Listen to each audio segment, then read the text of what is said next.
Hello, friend. This is Ryan Hicks of TalkToProfit.com, and today I want to talk about the power of forgiveness. You know, Jesus gives a parable about a man who is forgiven a large debt, but then he in turn doesn't forgive someone who owes him a small debt. And the original debt holder sees this and holds him accountable for that original debt that was forgiven. But what Jesus does is he likens this to God's forgiveness. He says, "So shall your Father in heaven do to you if you don't forgive men from your hearts." So what is being discussed there is that, yes, you can be forgiven. Many people talk about, oh, I'm forgiven, I'm forgiven, I'm forgiven. But if you don't in turn forgive others, you don't walk in that forgiveness, just like that man whose debt was forgiven, and he would later had to be held accountable for it because he wasn't forgiving others. My friend, that's what will happen to you.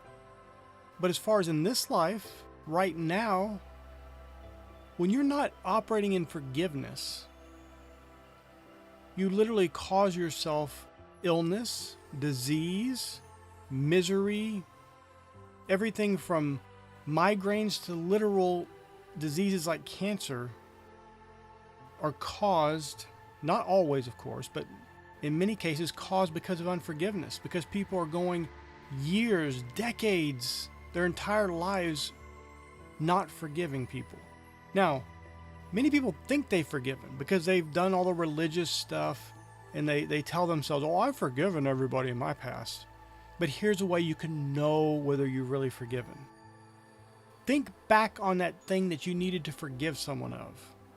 What is your feelings in that moment about that individual?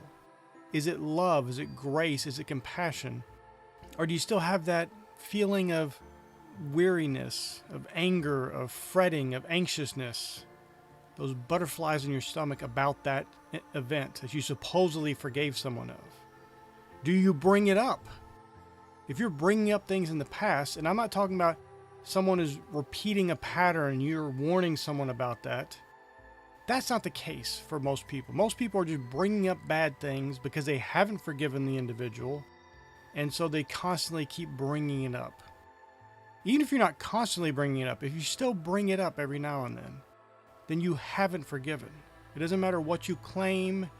You can argue, you can claim the contrary, that you really have forgiven, but if you're continuing to bring it up, and if your feelings about that situation and that individual are not that of grace and compassion and love, you haven't forgiven them.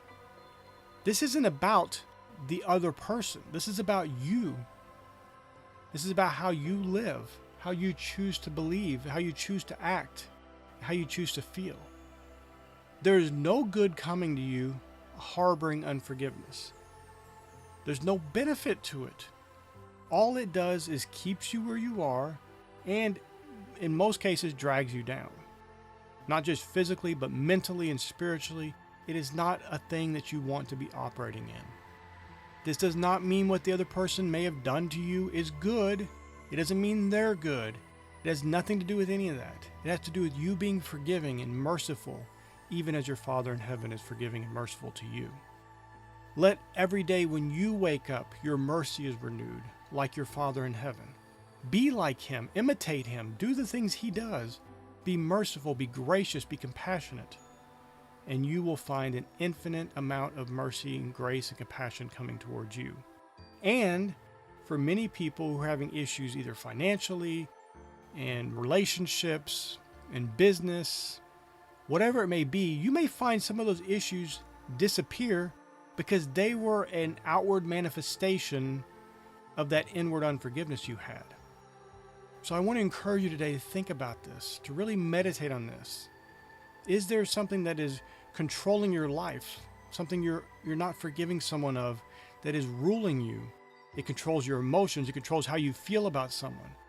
Will you choose today to change that, to forgive the individual, to forgive those people, to forgive the situation, whatever it may be, and move forward in grace and compassion and mercy, and be truly blessed, forgiven, and gracious? My friend, I pray this is a blessing for you. May God bless you richly.